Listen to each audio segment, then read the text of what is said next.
Bismillahirrahmanirrahim. Alhamdulillah Rabbil Alamin. Wassalatu wassalamu ala asyrafil anbiya'i wal mursalin wa ala alihi wa sahbihi ajma'in.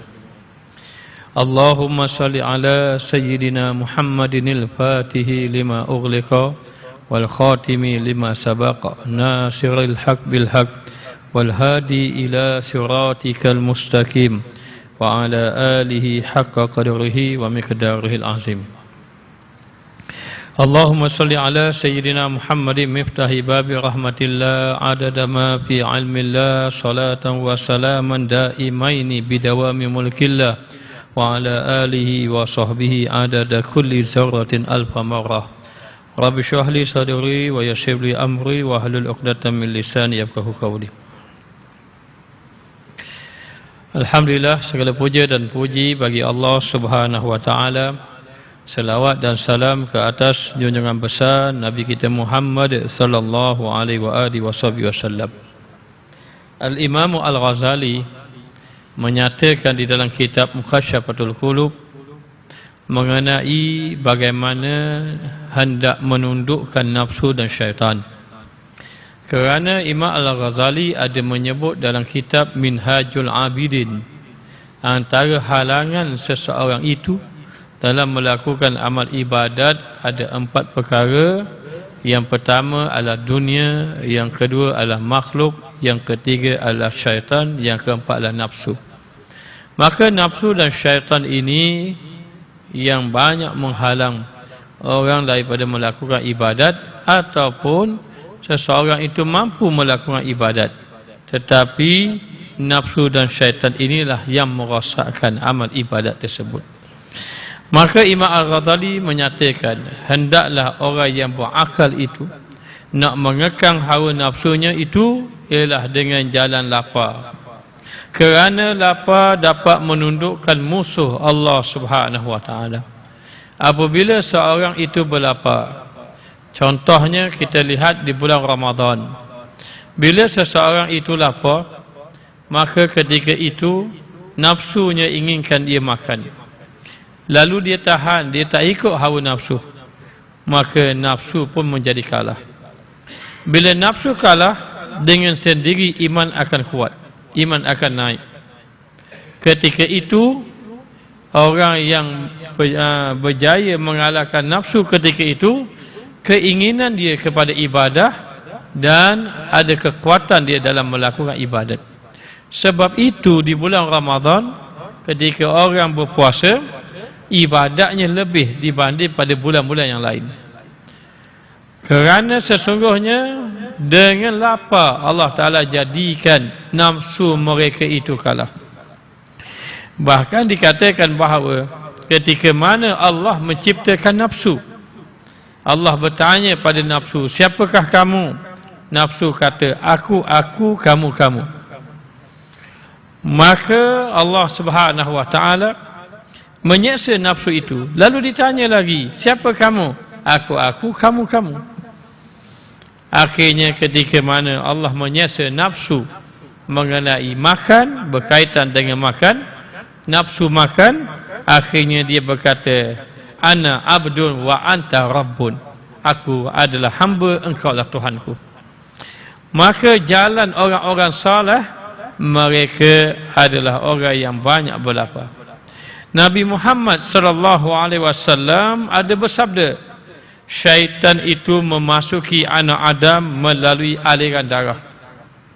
Oleh kerana itu, sempitkanlah aliran darah itu dengan cara berlapar dan juga dahaga. Menahan berlapar dan juga menahan dahaga.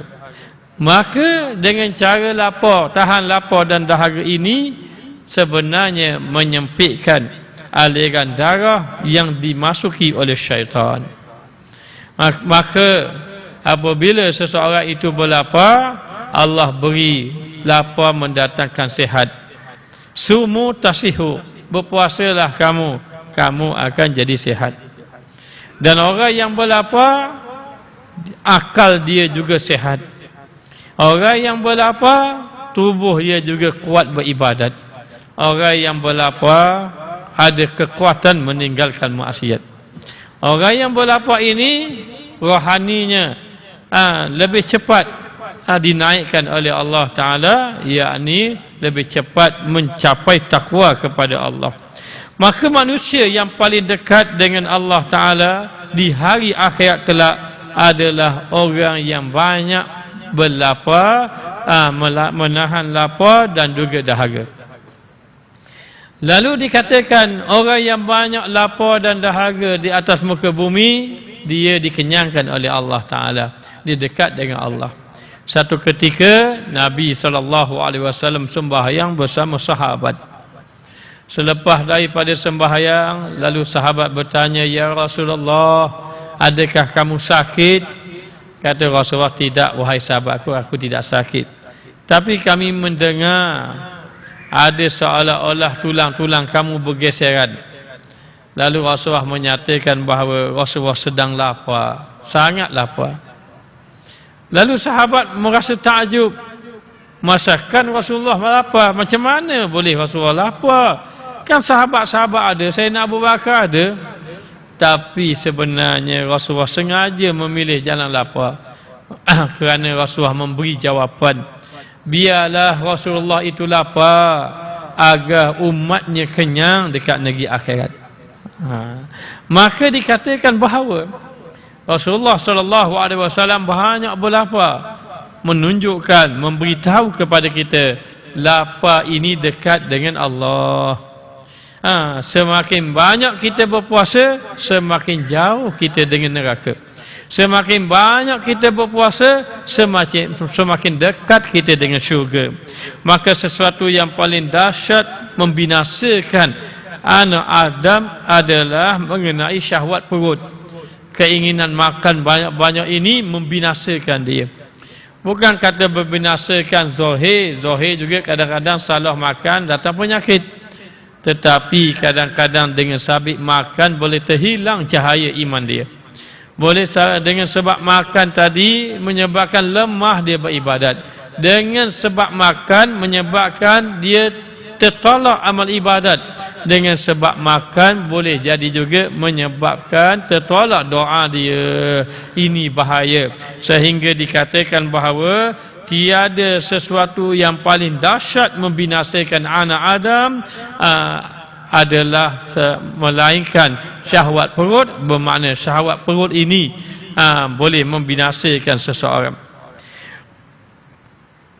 Maka dengan syahwat perut ini, Adam dan Hawa, dengan sebab makan juga, jangan lupa dengan sebab makan Adam dan Hawa tadi dikeluarkan daripada kampung keabdian kepada kampung kesusahan dan kampung kehinaan, yakni dunia.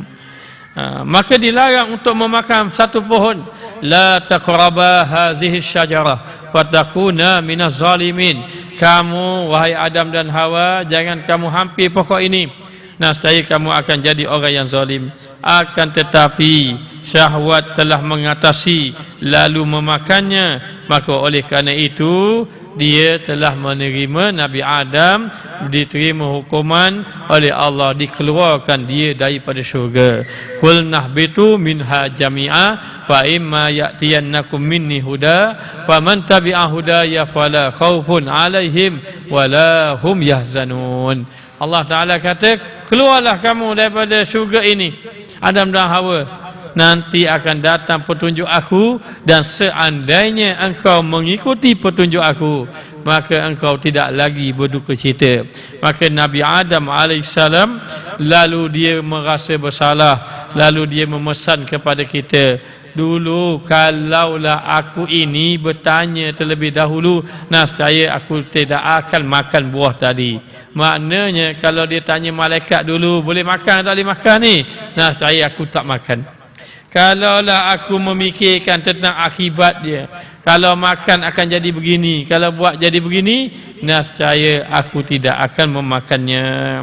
Maka seorang bijak pandai mengatakan, ahli hikmah mengatakan, barang siapa yang dikuasai oleh nafsunya, maka ia menjadi tawanan di dalam mencintai hawa nafsunya, dan dia akan terpenjara di dalam penjara hawa nafsunya. maka ketika itu hatinya, kalbunya tercerah untuk memperolehi hikmah, untuk memperolehi ilmu Allah Subhanahu wa taala. Barang siapa yang menyiram anggota tubuhnya dengan syahwat, maka ia telah menanam pohon penyesalan di dalam hatinya, dan dia akan mendapat kerugian di negeri akhirat kelak. Wal iyasubillah. Maka disuruh kepada kita ini hendaklah menjaga diri, jangan mengikuti hawa nafsu, dan juga hendaklah kita sentiasa banyak berzikir kepada Allah agar dapat menundukkan nafsu.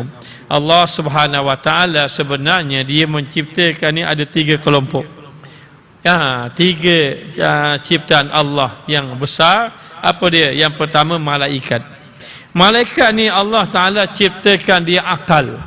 Allah ciptakan dia akal, tetapi Allah tidak ciptakan dia nafsu.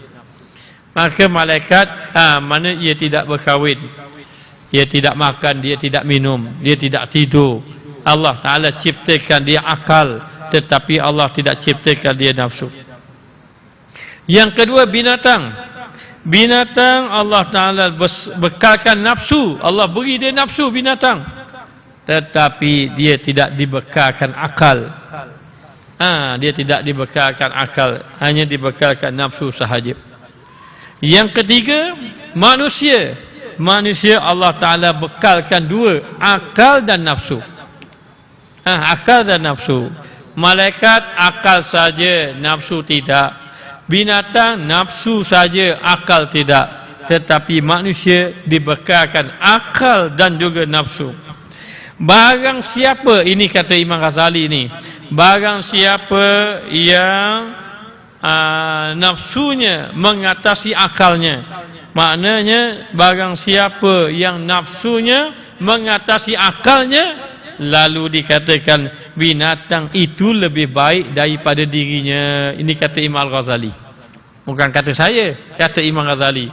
Sebab itu disebutkan di dalam hadis, di dalam ayat Quran, walaqad zara'na li jahannama katsiran minal jinni wal ins lahum qulubun la yafqahuna biha wa lahum a'yunun la yubsiruna biha wa lahum azanun la yasma'una biha ulaika kal an'am. Itu maknanya, ulaika kal an'am. Sesungguhnya kata Allah, kami menyediakan api neraka zuriat daripada jin dan manusia. Mereka mempunyai hati tapi tidak gunakan hati. Mereka mempunyai mata tapi tidak melihat. Mempunyai telinga maka tidak mendengar. Akhirnya Allah Ta'ala kata, ulaika kal an'am. Mereka bagaikan binatang ternakan. Lalu kata Imam Al-Ghazali, sesiapa yang syahwatnya mengatasi akalnya, maka dikatakan binatang lebih baik daripada dirinya. Waliyazubillah. Moga-moga semua yang mendengar ini Allah Ta'ala beri dia akal mengatasinya.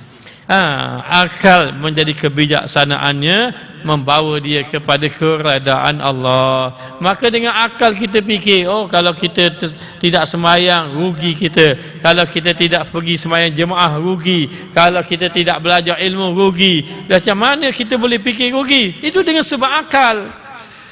Dengan sebab akal, bermakna akal kita mengatasi nafsu. Nafsu tak mau pergi ke masjid, tapi akal mengatakan pergi ke masjid, cari kelebihan.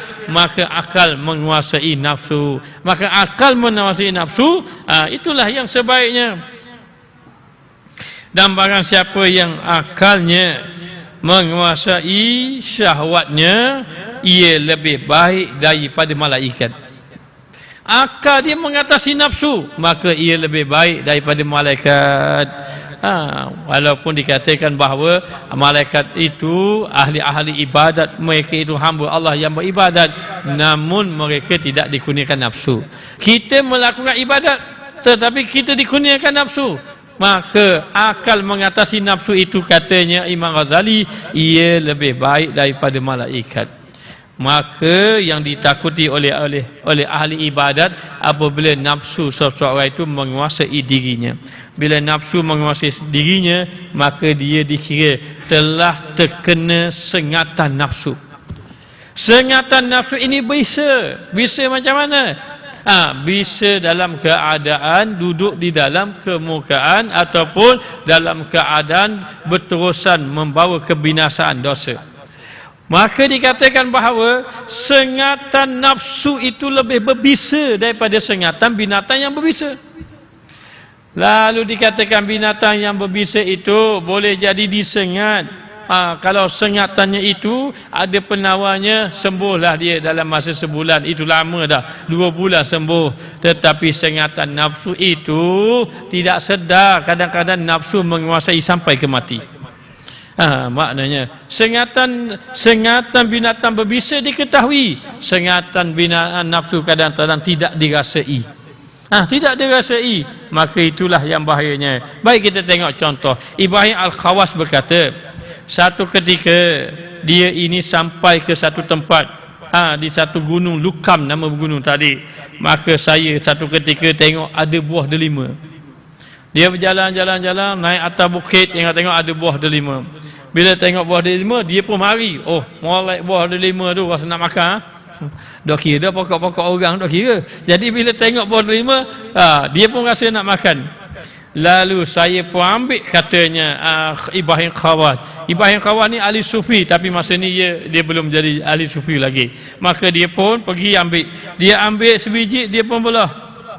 Dia pun, orang kata Terengganu kata cekoh, dia pun cekoh. Kemudian dia pun cekoh kekoh. Gitu. Dia pun cekoh, dia pun makan. Bila dia makan, masam. Bila masam, dia buang pula. Lepas tu cari yang lain pula. Cari yang lain. Cari. Bila dia ambil pun, dia belah, dia makan, masam, dia buang. Tapi hati dia nak cari. Selagi mana tak jumpa buah delima hak manis, lagi tu dia cari. Tengah-tengah dia cari, tiba-tiba dia tengok ada satu orang yang dalam keadaan terbaring. Dalam keadaan terbaring tu ada benda-benda yang binatang-binatang yang maknanya umpama macam apa dia? Macam semut duduk kat dia. Lalu pun dia berkata, Assalamualaikum. Dia tengok satu orang tua. Assalamualaikum Pak Cik. Waalaikumsalam ya Ibrahim. Maknanya terkejut dia. Dia tanya, dah Pak Cik dah tahu daripada mana saya? Macam mana Pak Cik boleh kenal saya? Kata orang tadi yang sakit tadi, ada macam semut mengiring kurung dia. Dia terbaring ketika itu. Lalu dia jawab, orang yang kenal Allah, dia tidak akan luput daripada sesuatu pun. Allah akan kenalkan dia pada apa pun. Maknanya aku kenalmu ni, Allah yang kenalkan aku. Oh, aku tengok hubunganmu baik sungguh dengan Allah, katanya Ibrahim Khawas. Siapa gitu sekali boleh kenal aku? Allah Ta'ala beritahu kamu tentang aku ni. Kata je, aku tengok kamu ni mempunyai hubungan yang baik dengan Allah Ta'ala. Hubungan baik dengan Allah Ta'ala. Tapi aku nak tanya padamu, ada benda pelik aku rasa. Aku tengok, mengapa engkau tidak bermohon kepada Allah, tidak berdoa kepada Allah supaya engkau terselamat daripada serangga-serangga hak ketikmu tu? Hak gigi-gigi kamu ni. Kata dia, maka katanya, saya pun melihat kamu pun ada hubungan baik dengan Allah. Kata Poci sakit tadi. Saya pun tengok kamu ada hubungan baik kepada Allah. Tapi kenapa kamu tidak berdoa kepada Allah supaya Allah selamatkan nafsu kamu hok nak ambil buah orang tu? Maknanya tengok buah delima tu berahi makan. Kenapa kamu tak berdoa pada Allah supaya Allah selamatkan nafsu kamu tu? Dia teringin buah orang saya. Maknanya keinginan buah delima itu. Sebab delima itu akan menemui orang yang menyakiti dekat negeri akhirat. Mu ambil buah delima, mu kekal, lepas tu mu pun lepoh lalu. Itu delima tu nanti dia akan mendapat ni dakwa kamu. Maknanya kamu sia-siakan. Sedangkan serangga yang menyakiti aku ni sekadar di atas muka dunia saja. Atas muka dunia saja dia sengat tubuh aku, tapi dikatakan bahawa dia tak berjaya nak menyengat nafsu aku. Tak berjaya. Adapun kamu ni kena sengat dengan sengatan nafsu. Lalu Ibrahim Khawas tu fikir betul Pak Cik ni kata, lalu dia meninggalkannya. Inilah yang dimaksudkan sengatan nafsu itu lebih berbisa daripada sengatan binatang yang berbisa. Maka dikatakan bahawa syahwat ini, baik nafsu ini dapat mengubah seorang raja jadi bagaikan budak. Sedangkan kesabaran dapat mengubah daripada seorang budak, maka dia menjadi bagaikan raja. Maka tidakkah kita mendengar kisah Nabi Yusuf AS dan Siti Zulaikha? Nabi Yusuf AS dan Siti Zulaikha, Nabi Yusuf akhirnya menjadi Raja Mesir. Jadi Raja Mesir. Sedangkan Zulaikha akhirnya menjadi orang yang hina, orang yang miskin, buta kerana nafsunya. Kerana dikatakan bahawa Zulaikha tidak sabar dalam mencintai Nabi Yusuf AS. Kisah Nabi Yusuf itu panjang.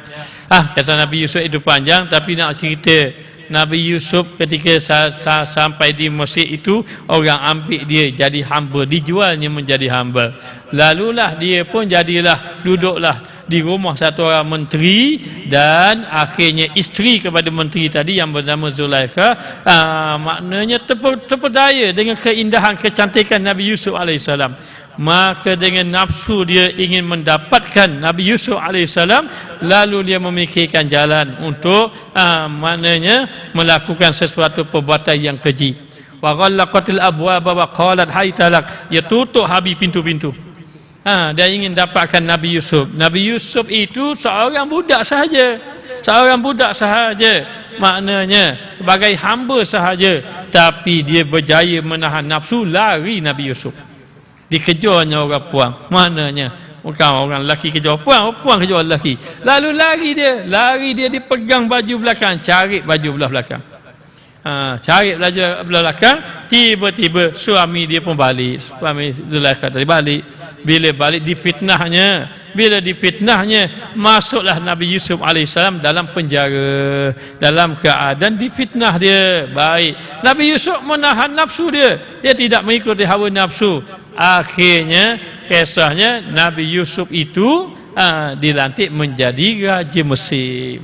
Jadi pemimpin di negara Mesir. Dulu dia budak saja, Allah beri dengan sebab dia tahan nafsu. Maka kadang-kadang orang-orang yang dipandang hina, tapi dia menjaga nafsu, dia dimuliakan oleh Allah. Orang-orang yang mulia, tapi dia mengikut nafsu, dia dihina oleh Allah Ta'ala. Waliyazubillah.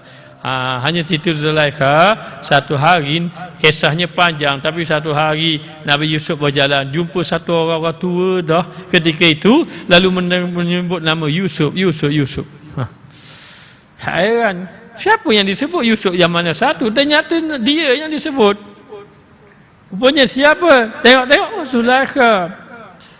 Maknanya dalam keadaan dia itu miskin, dipandang hina ketika itu, tapi masih lagi mencintai Nabi Yusuf. Akhirnya Allah Ta'ala gantikan balik Siti Zulaikha menjadi muda kembali dengan izin Allah, lalu dikawinkan dengan Nabi Yusuf AS. Ini ceritanya panjang, tapi diringkaskan begitu saja. Maka nak bagi tahu, orang yang berjaya menahan nafsu, dia akan dimuliakan oleh Allah. Orang yang tidak berjaya menahan nafsu, dia akan dihina oleh Allah Ta'ala. Maka demikianlah kita fikir dengan fikir. Biasanya kita banyak kalah dengan nafsu. Nafsu tak takut orang bakal jubah serban. Kadang-kadang pegang tasbih pun tak takut lagi. Tetapi orang yang bertakwa, orang yang ikhlas dalam hati itu, maka nafsu tidak akan dapat berjaya menggodanya. Dikisahkan bahawa Abu Hasan Ar-Razi melihat bapanya dalam mimpi pada 60 tahun selepas kewafatan ayahnya. Jadi Abu Hasan Ar-Razi dia tengok ayahnya dalam mimpi. Ayahnya dah 60 tahun dah mati. Tapi ayah dia memakai pakaian daripada, dia panggil apa? Kalau hak hitam tu dah jalan raya tar. Daripada pakaian daripada tar. Tar ni kita kata apa dia? Apa ni, hawak jalan tu. Dalam keadaan panas. Panas maknanya. Lalu dia bertanya kepada bapanya, "Wahai ayah, kenapa saya lihat ayah ni jadi penghuni neraka?" Dia kata, dia terkejut. Dia tengok ayah dia kena bakar dalam keadaan hitam. Dicuah dengan minyak tar gitu. Dia jawab, "Anakku, aku masuk neraka lah kerana mengikuti nafsu. Oleh kerana itu, waspadalah anakku, jangan kamu ikut nafsu, kata ayahnya. Maknanya, lalu dikatakan bahawa orang-orang itu kebanyakan yang masuk dalam neraka itu adalah kerana mengikuti hawa nafsu. Boleh ke orang hidup tolong orang mati? Maka ulama ahli sunnah wal jamaah menyatakan boleh. Boleh orang hidup tolong orang mati. Kalau tak boleh, tak payah mayang jenazah. Maknanya mayang saja tak payah doa lah. Maknanya kalau tak boleh, maka boleh, tidak ada masalah. Kita nak tahlilkan si mati, kita nak doakan kepada si mati, kita nak infak hati untuk si mati, boleh. Maknanya satu ketika saya ada belajar dengan Habib Ali bin Abu Bakar di Yaman. Satu ketika dahulu dia baca satu kitab, lalu dia kata segala roh ini diazab, segala roh ini berjalan ke merata-rata kecuali roh yang diazab. Kecuali roh yang diazab saja. Ada pun roh yang tidak diazab, mereka itu bebas berjalan di alam arwahnya, di dalam barzahnya tadi dengan penuh nikmat, diberi rezeki oleh Allah Ta'ala. Lalu saya bertanya, bagaimana kalau orang yang hidup membuat amal-amal ini menghadiahkan kepada si mati? Beliau menjawab, ya khafif azabahu, dia akan diringankan azabnya. Saya tanya lagi, dah kalau dia baca semua amalan tiap-tiap hari, seorang anak tiap hari dia baca Yasin ke mak dia. Setiap hari dia baca Yasin, tiap kali baca Yasin hadiah mak dia, setiap buat amal dia hadiah sama. Katanya Habib Ali bin Abu Bakar bin Syekh Abu Bakar bin Salim, beliau mengatakan kalau begitu nanti azabnya dikurangkan sampai terlepas daripada azab. Apabila terlepas daripada azab, maka dimasukkan di dalam syurga Allah Subhanahu wa taala. Banyak kisah-kisah yang diceritakan di dalam kitab-kitab. Sebab itu kita kena jadi orang yang buat amal. Sekiranya bila kita buat amal, niatlah kepada orang-orang yang sudah wafat. Ada yang mengatakan tidak sampai sudah, kamu tak buat sudah. Maknanya kita hadiah kepada si mati. Baik, Hatim Al-Asam radhiyallahu anhu. Hatim ini masya-Allah ada kisah dia. Kisah Hatim Al-Asam. Hatim Al-Asam ada kisah yang takjub. Banyak tempat dah saya cerita, tak apa cerita kali lagi. Hatim Al-Asam ini satu hari dia uji ahli keluarga dia. Apa dia? Dia kata ke isteri dia, saya nak tinggal dah, kamu ni saya nak pergi belajar. Nak pergi belajar, nak menuntut ilmu, saya nak tinggalkan kamu. Nak tinggalkan isterinya, nak tinggal anak dia. Anak dia 9 orang, perempuan belaka, dah ada seorang lelaki. Kalau ada orang lelaki boleh tahan rok ganti dia. Tinggal pula. Katanya isterinya, dah kalau awak tinggal saya nak makam dia. Dah awak nak tinggal saya ni. Kata Hatim bin Asam, aku tinggalmu dengan Allah, Allah jagamu. Maka anak-anak dia semua tak bagi pergi. Maka ada seorang yang umur 10 tahun, tak apa ayah pergi lah, biar Allah jaga. Maknanya akhir sekali ayah dia pergilah tengok uji anak dia. Adalah makanan, sehari 2 hari tak ada makanan. Hari dia tak ada makanan, lapar belaka ketika itu. Lapar dan kadang lapar pakat marah belaka hak adik kecil kali, hak suruh ayah pergi. Suruh tu. Maknanya pak kita lapar nak makan dia ni. Pakat marah belaka. Tapi hak kecil umur 10 tahun masa tu, dia kata tak apa, serah pada Allah. Allah tak akan biarkan kita. Tengok-tengok kenapa yang ada rumah dia. Air saja ada air. Makanan habis tinggal air saja. Tengok tiba-tiba tu datang satu rombongan berkuda, berhenti kawasan kat rumah dia, cari. Kita ni naik kuda balik berburu, kita kena tanya orang hak dekat rumah ni yang berhampiran ni, siapa yang boleh beri air pada kita. Maka dia pun pergi ketuk rumah tadi. Rumah tadi hak makanan tak ada, tinggal air saja. Dia pergi ketuk pintu. Ketuk pintu, kami daripada rombongan berkuda perlukan air. Maka hak 10 tahun kata ada air. Dia suruh mak dia bagi. Agak air tu dia suruh bagi pula. Bagi pula air. Marah pula habis.